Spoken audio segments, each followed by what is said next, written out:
Oke, halo, selamat malam teman-teman di Warga Basecamp. Kembali lagi bersama aku ya. Kita sekarang ngevlog lagi ya setelah sekian lama kita bikin tugas mulu ya kan. Nah, sekarang kita sedang berada di kos dan kita akan menuju ke Puskesmas Ngesrep di Kota Semarang karena kebetulan ada tes HIV gratis gitu kan, yang diselenggarakan oleh PKBI Kota Semarang gitu. Aku dapat info ini dari Menfest, Unit Menfest ya. Terus aku hubungin kontak personnya Kak Milzam, orangnya baik banget, dia juga dari PKBI Kota Semarang. Mungkin nanti kita akan tanya-tanya juga ke beliau soal ini gitu. Tapi karena ini gratis jadi aku ikut-ikut aja gitu kan. Siapa tahu kan ada apa atau kenapa, mungkin nanti bisa dijelaskan. Dan ini juga buat pengalaman aku aja gitu sebelumnya, karena aku belum pernah tes HIV. Aku juga nggak aktif secara seksual, kemudian aku nggak pernah melakukan transfusi darah ya, yang menggunakan jarum suntik atau lain-lain kayak narkoba, tato dan lain sebagainya, itu aku nggak pernah. Dan aku pun nggak aktif secara seksual gitu. Nah, nanti kita lihat aja hasilnya. Oke, sekarang kita mau OTW dulu. Sekarang udah jam 18:11. Oke, ayo saatnya kita berangkat menuju ke Puskesmas Ngesrep, Kota Semarang. Let's go. Oke teman-teman, kita udah sampai di Puskesmas Ngesrep. Mungkin kita akan masuk ya, tapi kita akan hati-hati banget tag konten di sini karena tadi aku udah izin ke Kak Milzam, boleh, tapi kita jangan sampai ketahuan, atau maksudnya jangan sampai menampilkan wajah pasien lain kayak gitu, yang teman-teman yang periksa lain gitu. Jadi kita harus hati-hati aja di sini gitu. Oke, nanti kita akan masuk, mungkin nanti akan dilanjutin. Oke. Nah, pertama kita di tensi dulu nih teman-teman. Ini berarti kayak alat rapid antigen ya, Kak? Rapid, iya, ini rapid. Oh. Emang selain alat rapid ada alat apa lagi, Kak? Kuantitatif, yang keluar titernya ini kan cuma positif negatif. Iya. Kalau kuantitatif kan ada titernya, jadi jumlah virusnya. Positif sampai tahap beberapa, positif 1, 2, 3, positifnya lebih kuat gitu, apa positif lemah gitu. Oh, nanti dia ngambilnya juga sama caranya? Enggak, Dari darahnya lengan? harus diambil, iya. Oh. Ini kan cuma buat screening awal Iya. ya. Positif baru kita lanjut ya. Sakit dikit ya. Aman.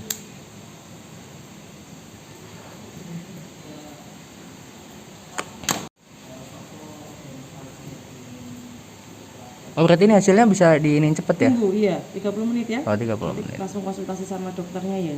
Oke. Oke.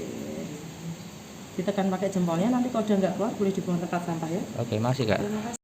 Oke, halo teman-teman. Kita tadi udah nusuk jari kita ya buat di rapid. Jadi ini kita pakai rapid dulu, nanti kita tunggu hasilnya 30 menit. Nah, sambil kita nunggu 30 menit nih, kita sambil ngobrol-ngobrol sama Kak Milzam ini yang aku hubungin buat aku bisa tes HIV di sini gitu. Nah, kemarin tuh aku dapat dari Unit Menfest, dan ini dia Kak Milzam. Halo Kak Milzam. Halo semua. Oke, Kak Milzam boleh kenalan dong. Perkenalkan, nama aku Milzam. Aku PL atau petugas lapangan dari PKBI Kota Semarang.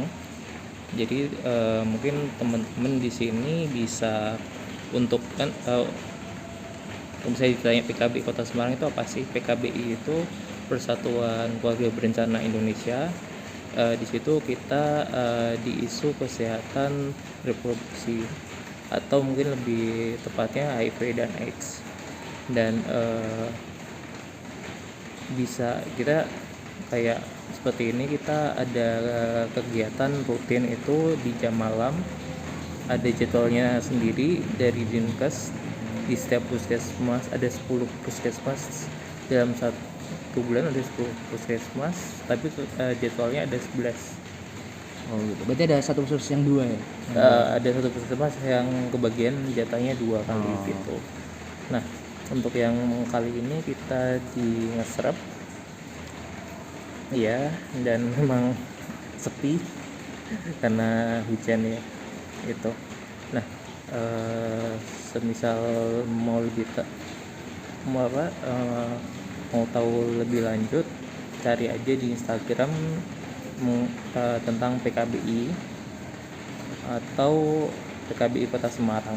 Di situ mungkin akan lebih istilahnya jelas keabsahannya lah istilahnya gitu. Oke. Jadi PKBI ini NGO ya Kak, bukan dari pemerintah gitu ya Kak? PKBI itu ya NGO, kita memang bekerja sama dengan Dinkes karena untuk seperti ini kerjasama untuk penyelenggaraan tes di puskesmas di malam hari. Nah, untuk yang apa istilahnya untuk pendanaan memang dari Global Fund itu sendiri. Jadinya memang karena kita memang bukan PNS. Iya.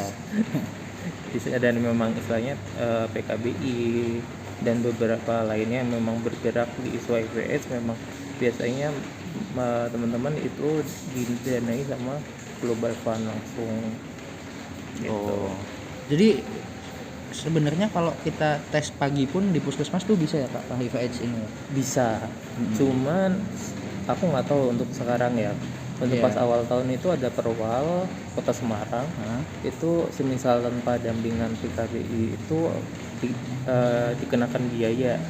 Ada biaya sekitar dari 150 sampai paling gede mungkin 300. Cuman itu nanti ada pemeriksaan lain-lainnya juga. Cuman kalau semisal memang cuman mau tes HIV dan IMS-nya Iya. itu sifilis, karena kan satu yang diambil satu suntikan Iya. biasanya. Satu suntikan itu di satu darah itu kita alat tesnya itu nanti akan Ada beberapa? berdeteksi langsung untuk HIV dan sifilis itu. Oh gitu. Jadi kalau yang sekarang kita lagi lakuin, yang lagi aku lakuin tuh kita cuma rapid aja ya? Istilahnya rapid. Oh. Istilahnya ya kayak misalnya COVID gitu, bahasa COVID-nya mungkin ya rapid testnya. Nah sebenarnya kalau ini kan sebenarnya yang pakainya kan reagen 1 aja. Iya. Dia ada reagen 2, ada reagen 3. Nah kalau sebenarnya bisa tes yang lebih komplitnya itu di RSK tadi. Iya. Di situ tapi ada biaya admin itu kalau nggak salah sekitar 25.000, itu juga udah disubsidi sama pemerintah. Itu di situ kalau nggak salah itu komplit reagen 1, 2, 3, tapi ya tergantung sih dengan misalnya pasokannya gitu. Oh gitu. Dan itu yang di RS Karyadi cuma 25.000 aja tuh Kak, cuma biaya admin aja? Iya, biaya admin. Kalau misalnya tes di misalnya RS swasta kan bisa sampai 500, Iya, benar. sampai 1 juta atau 800 lah biasanya itu. Iya. Itu kan juga yang dites juga sebenarnya sama, pakainya reagen 1 yaitu HIV dan sifilis. Terus juga dites paling ada tambahan tes seperti kalau yang buat penumpang tuh sebenarnya ada kayak jamur ya, terus ada beberapa lainnya lah di vagina. Terus ada juga kayak hal-hal seperti hepatitis B. Hepatitis B ya. Soalnya tapi yang berbahaya itu hepatitis C. Oh. Karena hepatitis C itu kita jarang ada reagennya, pertama. Kedua, misalnya kita ada reagen terus kita tes dan terdeteksi itu positif atau reaktif, itu biasanya kerusakan livernya sudah parah. Oh iya.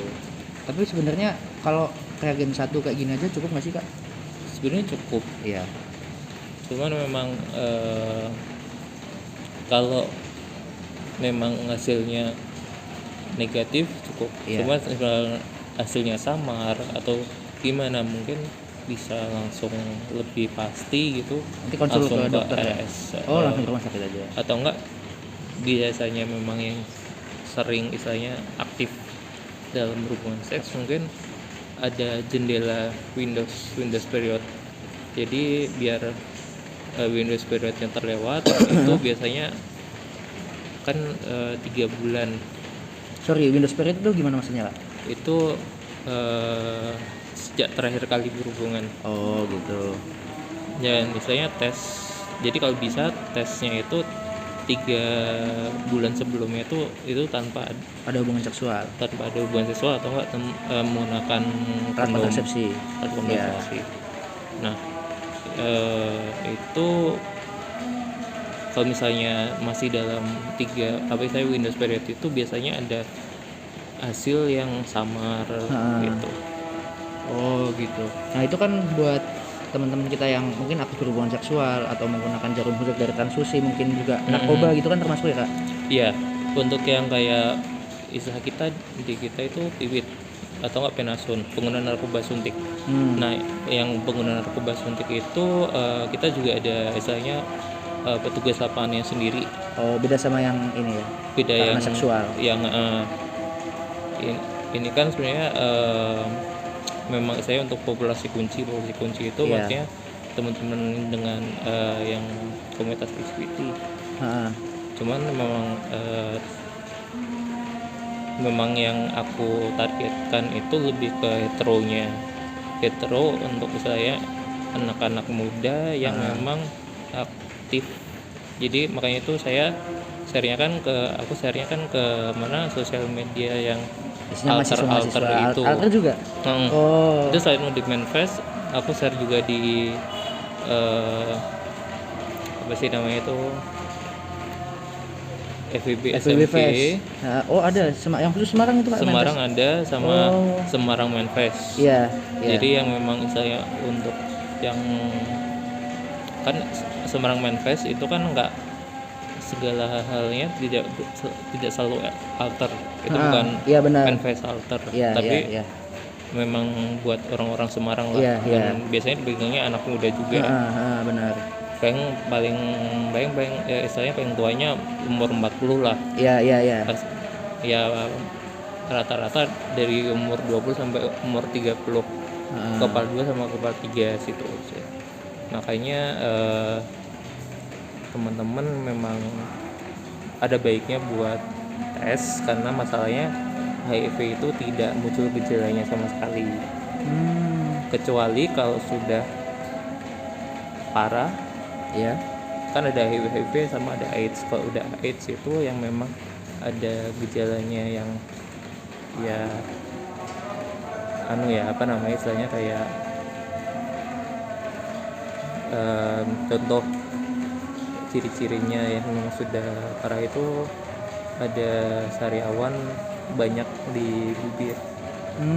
Jadi kayak oh iya aku pernah lihat fotonya tuh. Nah kayak misalnya ke dokter gigi biasanya sering kali nemuin yang seperti itu. Oh, lah terus itu kan tadi buat teman-teman yang mungkin aktif berhubungan seksual terus kemudian menggunakan narkoba. Nah misalnya nih kalau buat kayak aku yang aku nggak aktif dalam seksual terus kemudian aku nggak pakai narkoba terus juga nggak pernah dapat transfusi darah. Kalau aku transfusi darah sering, aku rutin donor darah tapi nggak pernah dapat transfusi. Nah gitu-gitu. Kalau buat yang istilahnya ya yang inilah yang nggak masuk kriteria yang Mas Mirzam cari gitu, kayak yang aku gini, itu kenapa harus tetap kita tes gitu Pak? Karena ada kayak masa hibernasi HIV itu 5 tahun sampai 5 tahun. Dia nggak ngeliatin apa-apa, dan istilahnya kalau nggak bisa dideteksi sama sekali sama alat alat tesnya karena dia benar-benar tidur hibernasi. Nah susahnya itu karena itu bisa sampai 5 tahun dia bisa nggak dideteksi. Makanya itu kita sarankan buat tes terus-terusan. Karena walaupun dia udah nggak aktif atau memang dari awal memang nggak aktif, tapi mungkin saja ada kayak pernah dia tidak sadar atau tidak tahu atau tidak sengaja ketusuk jarum suntik yang tidak steril. Kalau dulu kan mungkin kayak yang isu yang kalau potong rambut sweatnya harus yang ganti. Oh iya benar. Cuman kan seperti itu sebenarnya kurang karena memang ada 3 faktor utama. Yang pertama itu virus itu harus keluar dari inangnya, itu yang positif HIV. Yang kedua virus itu harus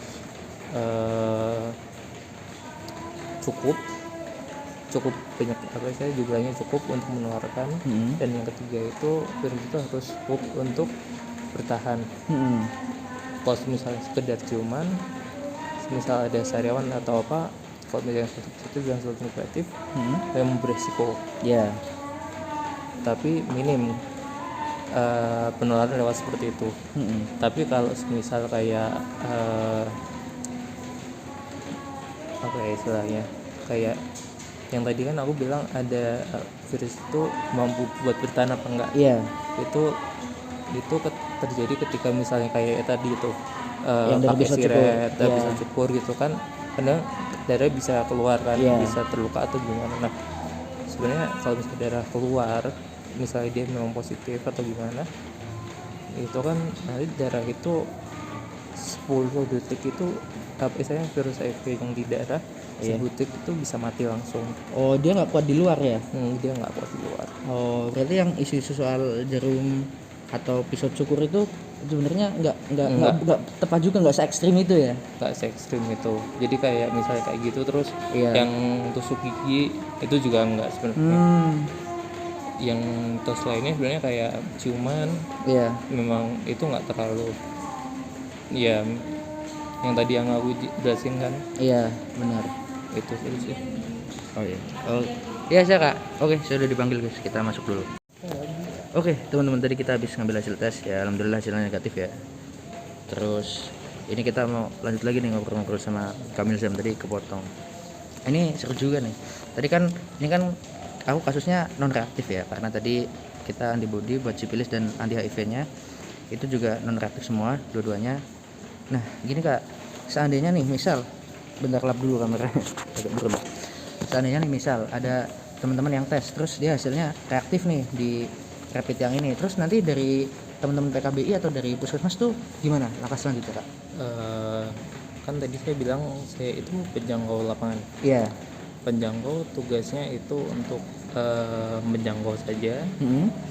Dan memang misal kalau misalnya hasilnya non reaktif, dia sudah berarti di situ paling kita kabarin buat pemeriksaan semester berikutnya. Nah semisal hasilnya positif, tadi yang seperti saya bilang ada teman-teman yang pendamping sebaya yang nanti akan melanjutkan tugas. Jadi kayak misalnya yang PKBI itu hanya penjangkau, nyari teman-teman yang buat dites. Nah teman-teman yang di peka atau peduli kasih atau misalnya PS pendamping sebaya teman-temannya itu mereka yang nanti akan melanjutkan buat tes lebih lanjut dipastikan lagi di rumah sakit RSUP Dr. Karyati. Yang tadi yang 25.000 itu yang reagennya misalnya lebih banyak, dites lagi lebih banyak. Jika memang tetap positif, berarti langsung lanjut pengecekan seperti CD4 sama viral load. CD4 itu setiap manusia ada CD4, itu misalnya tingkat imunnya. Kalau di rata-rata manusia itu 400. Jadi semakin tinggi tingkat CD4 itu semakin bagus. Cuman untuk viral load semakin tinggi itu, viral load itu tingkat virus di dalam tubuh. Jadi kayak virus HIV misalnya ada di dalam tubuh, berarti semakin tinggi virusnya itu semakin mematikan. Makanya kita kan itu ada obatnya, tapi bukan obat yang langsung menyembuhkan, tapi untuk menekan suppress virusnya itu agar tidak memperparah keadaan. Saya banyak teman-teman yang pendamping sebaya itu memang teman-teman yang sudah positif. Jadi teman-teman pendamping sebaya itu diambil dari yang sudah positif ya? Jadi diberdayakan secara langsung karena pada umumnya itu banyak sekali diskriminasi terhadap teman-teman yang memang positif HIV. Di situ yang kita ya dalam tanda kutip istilahnya banyak ya kurang mengenakan lah di situ. Iya benar benar. Pelanggaran HAM lah bisa dibilang, karena itu adalah satu hak kita untuk mendapatkan pekerjaan kan Iya. di situ. Nah, tadi balik ke apa sih? Aku ngerti sedikit. Jadi penanganannya. Oh, penanganannya. Oke.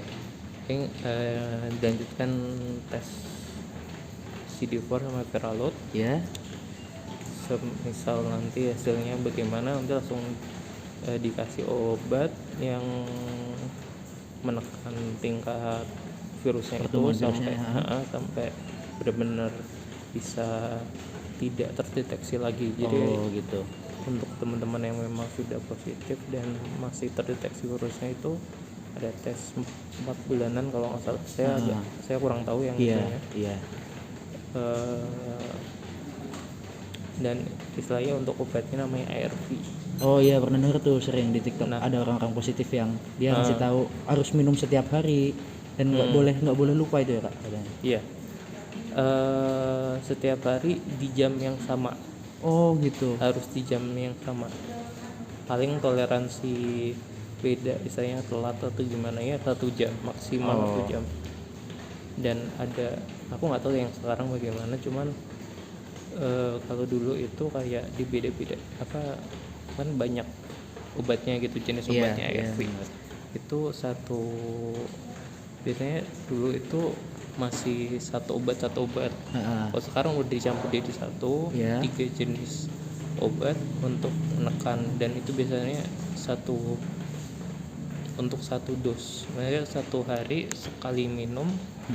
Aku nggak tahu yang sehari 2 kali minum itu masih ada atau enggak. Iya. Saya kurang tahu di situnya.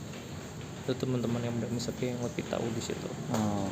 Itu kalau kita udah positif berarti kita akan minum ARV itu seumur hidup ya kak katanya ya kayak gitu ya. Iya. Karena emang nggak bisa disembuhkan. Iya. Artinya ya udah ditekan aja sampai nggak terdeteksi. Tapi sebenarnya virus itu tuh masih ada ya di Sebenarnya masih hibernasi ada. gitu ya kak. Apa hitungannya bukan hibernasi itu? Itu benar-benar ditekan. Jadi kayak misalnya untuk yang kayak yang sudah positif Ya.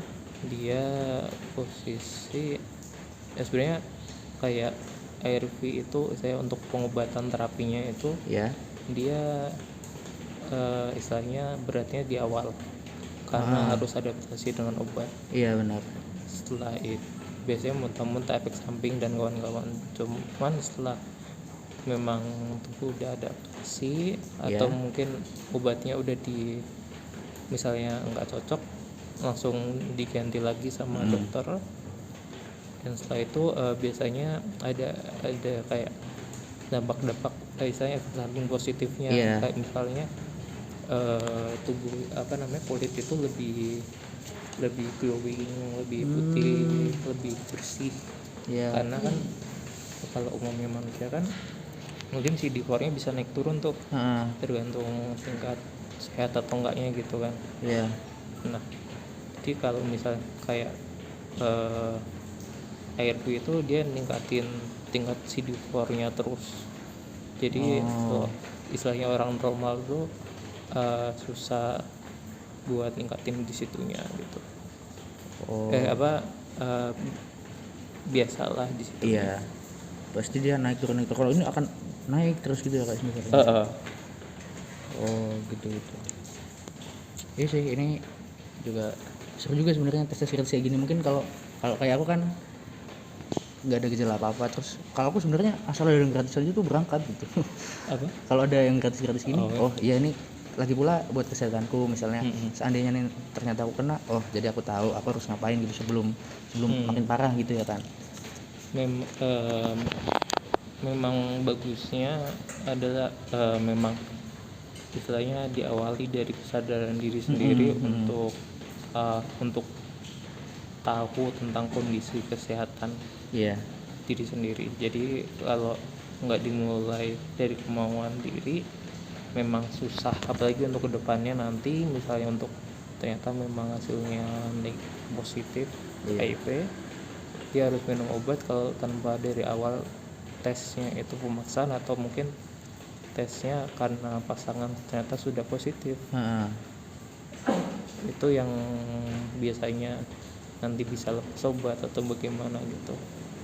Itu banyak teman-teman yang akhirnya lepas obat atau gimana, Ah, akhirnya keadaannya memburuk gitu sih. oh, tapi nanti ketika ini Kak, misalnya nih ada teman-teman yang di tes terus dia positif, terus kemudian pasti kan ya sedikit banyak lah mentalnya tuh kena, kan psikologisnya kena juga. Iya. Jangankan udah tes lah atau hasil positif, orang sebelum positif aja misalnya nih aku ngajakin teman-teman yang lain, mereka takut gitu. Iya. Padahal ya mereka sebenarnya nggak seksualnya aktif, terus kemudian mereka nggak pakai jarum suntik dan lain sebagainya, tapi udah takut duluan gitu. Nah kan gimana yang udah kena kan pasti dia ini juga kan, itu nanti tetap akan ada pendampingan konselingnya supaya dia mentalnya tetap sehat gitu nggak Kak? Biasanya itu kalau yang ini saya kurang tahu ya Iya. untuk yang konseling, tapi misalnya memang kalau saya itu saya langsung karena ada BPJS, Iya. saya ada epilepsi kan, Nah. jujur Oh. saya langsung coba buat ngambil misalnya apa ya, akses ke layanan poli jiwa atau istilahnya mungkin psikolog. Kalau poli jiwa kan lebih ke psikiater. Psikiater. Situ bukan masalah, memang banyak yang saya stigma nanti dianggap orang gila atau gimana. Iya. Tapi kan aslinya bukan itu sebenarnya. Iya. Lebih ke ingin tahu kondisi jiwa, psikologi bagaimana gitu kan. Dan itu yang akhirnya saya ambil. Iya. Saya minta rujukan dan ke rumah sakit yang memang swasta ya, dapat. Jadi kalau misalnya teman-teman memang yang positif mau melakukan hal seperti itu juga bisa dilakukan. Ya asal punya BPJS. Iya. Terus kalau ARV-nya sendiri bukannya juga gratis Itu ya? gratis. Itu BPJS non BPJS tetap gratis atau harus BPJS ya? Itu tetap gratis. Meskipun non BPJS. Oh. Walaupun kita juga sarankan biar tetap ambil apa istilahnya, tetap BPJS ya. Iya. Karena sekarang kan semuanya kan harus ada BPJS Iya, ya. benar. Jadi kan misalnya ya udah sekali kurang lebih seperti itulah. Oh, gitu. Oke, mungkin gitu teman-teman, kita udah ngobrol banyak sama Kak Milsam. Thank you banget ya Kak. Iya. Oke, mungkin kita akan ketemu lagi 6 bulan kemudian. Aku pasti akan tes lagi nih karena gratis teman-teman. Gitu lah. Manfaatkanlah mumpung masih gratis. Iya benar. Kita harus sadar soal kesehatan diri kita sendiri. Apapun hasilnya itu kita terima aja gitu. Kita kalau misalnya kita negatif ya alhamdulillah, kita bersyukur. Tapi kalau misalnya kita positif, kita semakin tahu lebih awal kan semakin bagus gitu. Jadi kita tahu langkah-langkah preventifnya, terus kemudian gimana kita selanjutnya lah pokoknya gitu teman-teman. Oh iya Kak, ini ada pertanyaan lagi nih baru kepikiran. iya. Nah misal nih kita udah ketahuan nih positif, terus kemudian kita mau menikah, pasti kan itu kita harus terbuka sama pasangan kita kan. Nah ketika misalnya oke, udah terbuka, terus pasangan kita nerima dan kemudian kita menikah, lah terus kita kan pasti akan berhubungan seksual. Nah itu gimana Kak supaya aman gitu? Apakah orang dengan Benar. Ada yang dampingan baru. oh gitu, oke siap Kak, siap Pak. Oke kita tunggu teman-teman, ada dampingan baru yang mau datang, mungkin nanti kita akan ngobrol lagi. Kita ingat pertanyaan yang tadi ya. Oke teman-teman, sambil kita nunggu Kak Milsam, tadi mungkin aku jelasin sedikit ya gimana tesnya. Ini adalah tes rapid. Jadi kita masuk ke ruangan pemeriksaan ya, pengambilan sampel darah. Nanti kita ditensi terlebih dahulu. Kita ditanyai soal alamat domisili, terus kemudian tanggal lahir gitu, dan screening biasa lah. Setelah itu kita diambil darahnya melalui ujung jari teman-teman, kayak kita mau cek HB. Kalau teman-teman yang sering donor darah pasti tahu. Nah gitu, setelah itu dimasukkan ke alat antigennya, nanti akan muncul hasilnya apakah negatif, reaktif atau non reaktif gitu. Hasilnya nggak lama kok, cuma 30 menit. Nanti setelah hasilnya keluar kita akan konsul ke dokter jaganya gitu. Nah sebenarnya prosesnya singkat gitu kan teman-teman, nggak usah takut. Kalau mau tes ya tes aja gitu, cari informasi yang gratis supaya mudah aja gitu kan. Kita cari yang gratis karena kayaknya kalau bayar tuh ya bayar kan kenapa kalau ada yang gratis kenapa harus yang bayar gitu, sementara pelayanannya pun sama gitu. Kan minta izin buat Gimana kak? anu ya, isi formulir. Oh iya, siap. Oke teman-teman, Kak Milsam udah balik. Ini kita akan lanjut lagi, ini pertanyaan yang menarik lah, mungkin yang teman-teman juga pengen tahu semuanya gitu kan. Nah tadi kan kita udah bahas banyak lah soal HIV ini. Nah ketika misalnya kita sudah terkonfirmasi positif HIV sebelum kita menikah, terus kemudian kita menikah dan pasangan kita menerima keadaan kita yang seperti ini, lalu sementara pasangan kita tuh nggak kena HIV lah, supaya kita aman kemudian dalam berhubungan, lalu terus apakah boleh punya anak apa enggak, itu mungkin Kak Milzam boleh jelasin nih. Kalau setelah kita menikah kita HIV pasangan kita enggak, supaya enggak menular tuh gimana sih Kak gitu. Oke. Itu pertama itu dulu. Kalau yang seperti itu mungkin kebanyakan istilahnya kita ada program itu pasti disarankan menggunakan kondom terus menerus. Iya. Kecuali ketika memang program untuk misalnya KB, Iya. program untuk mau misalnya apa ya, program untuk hamil, Iya. itu biasanya pasangan yang negatif Iya. itu ada yang namanya, kita ada namanya itu PrEP.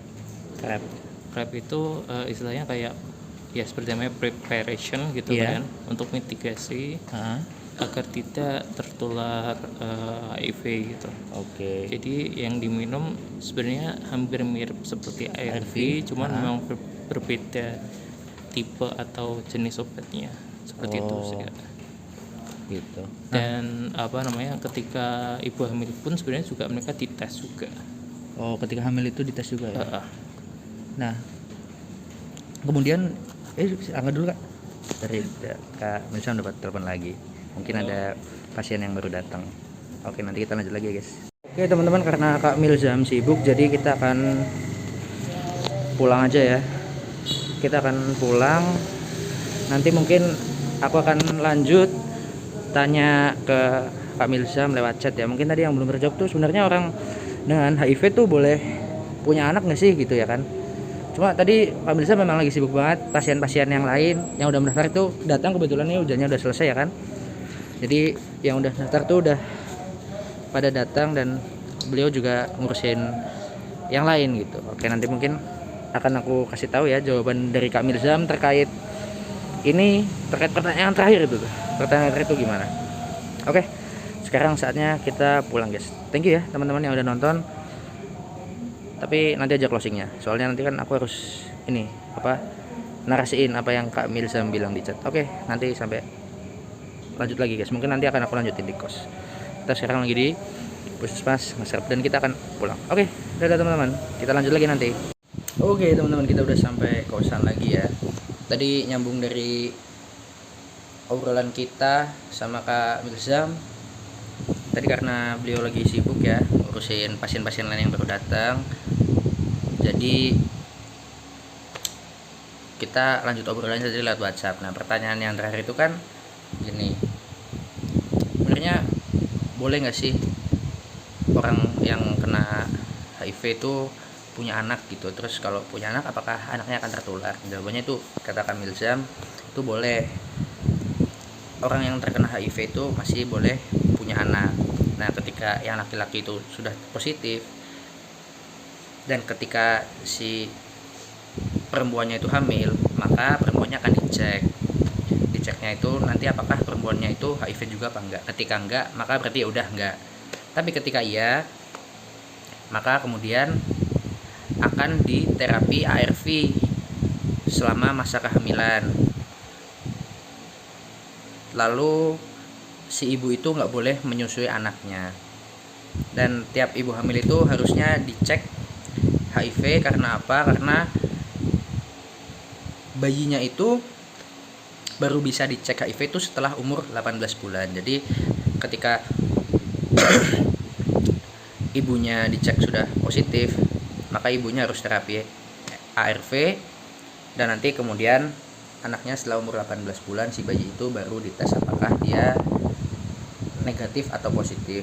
Nah kemudian bayinya itu juga bisa negatif, jadi nggak selalu bayi yang dilahirkan dari orang tua yang HIV itu akan terkena HIV juga. Nanti itu akan diterapi khusus oleh dokter, terapi lebih lanjut, dan itu Kak Mirzam juga kurang bisa menjelaskan gitu, tapi katanya ada terapi khususnya. Nah, mungkin itu teman-teman, mungkin closing statement dari aku. Teman-teman jangan takut buat tes yang berkaitan dengan kesehatan, karena itu untuk kebaikan kita semua gitu, untuk kebaikan diri kita sendiri, kemudian orang-orang di sekitar kita. Semakin cepat kita tahu apa yang terjadi dalam diri kita, maka semakin cepat tindakan preventif atau tindakan mitigasi ya istilahnya. Apa sih istilah kalau dalam kesehatan itu, pengurangan risikonya itu kita jadi bisa tahu lebih cepat gitu. Dan ya kan nggak ada salahnya kan kita tahu kondisi kesehatan kita seperti apa gitu. Pokoknya jangan takut lah teman-teman, apalagi kalau ada yang kritis-kritis gini kan, ya masa nggak ikut gitu. Apapun nanti hasilnya itu sudah takdirnya itu seperti itu teman-teman. Itu juga bisa jadi bahan evaluasi diri ketika misalnya kita mendapatkan hasil yang tidak kita inginkan. Nah itu kan jadi evaluasi diri kita, ternyata selama ini kita seperti apa, sehingga kita masih punya kesempatan untuk memperbaiki diri. Gitu sih teman-teman. Ya alhamdulillah sih hasil tes HIV ku dan sifilisku itu non reaktif ya, atau negatif. Dan ini pun akan aku jaga gitu. Kemudian karena aku udah dengar cerita dari Kak Mirzam gimana struggle-nya orang-orang yang kena HIV, dia harus tiap hari minum obat di jam yang sama, terus kemudian stigma masyarakat yang masih luar biasa soal HIV ini, mungkin dia akan dikucilkan, pasti kan psikologisnya kena gitu. Jadi buat aku pun yang nggak aktif secara seksual, terus kemudian nggak menggunakan jarum suntik dan melakukan hal-hal lain yang berpotensi buat aku kena HIV, itu tetap jadi reminder buat aku supaya aku terus menjaga seperti ini, tetap menjaga kesehatanku, karena aku yakin kalau aku sehat, orang-orang di sekelilingku juga sehat gitu kan. Dalam artian aku nggak menularkan penyakit kepada mereka karena aku sayang sama orang-orang di sekelilingku gitu, teman-teman. Oke, jadi gitu teman-teman pengalaman tes HIV ku yang pertama kali. Thank you teman-teman yang udah ngikutin video ini sampai selesai. Tadi kita udah ngobrol-ngobrol banyak sama Kak Mirzam. Thank you banget juga Kak Mirzam dan teman-teman dari PKBI. Programnya semoga lancar terus. Semoga semakin banyak orang-orang yang terbantu dengan kehadiran teman-teman dari PKBI dan seluruh penyuluh kesehatan lain-lainnya. Oke. Thank you teman-teman. Terima kasih sudah nonton. Sampai jumpa di video-video DKP Skin berikutnya. Dadah. Assalamualaikum warahmatullahi wabarakatuh.